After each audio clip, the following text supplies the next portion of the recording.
అగ్నివీరుడా వందనం. యుద్ధక్షేత్రంలో నేలరాలిన తెలుగుబిడ్డ.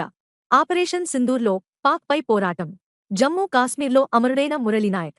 శ్రీసత్యసాయి జిల్లా కళ్ళితండాలో విషాదం. అగ్నివీర్ మురళీనాయక్. స్వగ్రామం కళ్ళితండా, గోరంట్ల మండలం, శ్రీసత్యసాయి జిల్లా. సైన్యంలో చేరింది 2022 డిసెంబరు 29. పనిచేస్తున్న యూనిట్ 851 లైట్ రెజిమెంట్. తల్లిదండ్రులు శ్రీరామ్ నాయక్, జ్యోతిబాయి. వృత్తి దినసరి కూలీలు. ఆపరేషన్ సింధూర్లో తెలుగుబిడ్డ వీరమరణం పొందారు. సరిహద్దుల్లో దేశమాత కోసం పోరాడుతూ నేలకొరిగాడు. మారుమూల తండాలో నిరుపేద కుటుంబంలో జన్మించిన మురళీ నాయక్కు చిన్నతనం నుంచి సైన్యంలో చేరాలని కోరిక, అదే మక్కువతో కష్టపడి ఆర్మీలో చేరారు.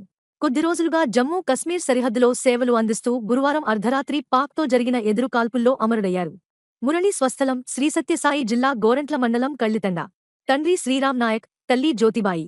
మురళికి చిన్నతనం నుంచి దేశభక్తి ఎక్కువని, అందుకే రైల్వేలో వచ్చిన ఉద్యోగాన్ని కూడా వదిలి ఆర్మీలో చేరారని గ్రామస్తులు, బంధువులు తెలిపారు.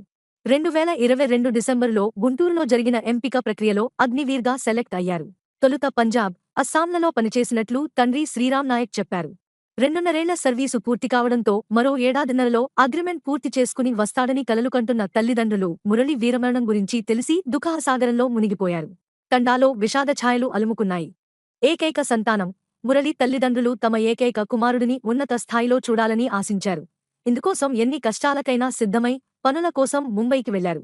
అక్కడ తండ్రి భవన నిర్మాణ కార్మికుడిగా పనిచేస్తుండగా తల్లి ఇళ్లలో పనులు చేస్తున్నారు. మురళిని నాగినాయని చెరువు తండాలో అమ్మమ్మ దగ్గర ఉంచి చదివించారు. మురళి 10వ తరగతి వరకు సోమందేపల్లిలో, ఇంటర్మీడియట్, డిగ్రీ అనంతపురంలో పూర్తి చేశారు.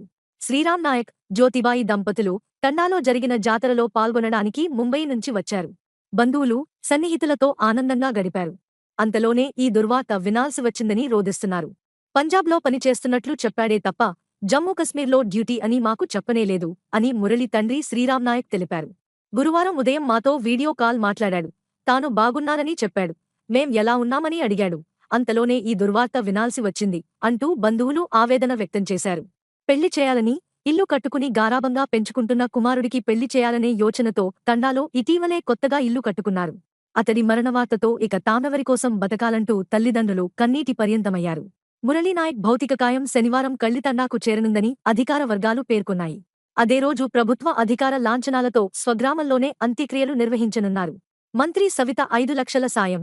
మురళీనాయక్ వీరమరణం గురించి తెలిసి బీసీ సంక్షేమశాఖ మంత్రి సవిత తండాకు చేరుకుని ఆయన తల్లిదండ్రులను ఓదార్చారు. తనవంతు సాయంగా 5 లక్షల చెక్కు అందజేశారు. కేంద్ర, రాష్ట్ర ప్రభుత్వాలు తప్పకుండా ఆదుకుంటాయని భరోసా ఇచ్చారు. తండ్రి శ్రీరామ్ నాయక్ కోరిక మేరకు యువతకు స్ఫూర్తినిచ్చేలా తండాలోని వారి సొంత పొలంలో విగ్రహం ఏర్పాటు చేయిస్తామని తెలిపారు.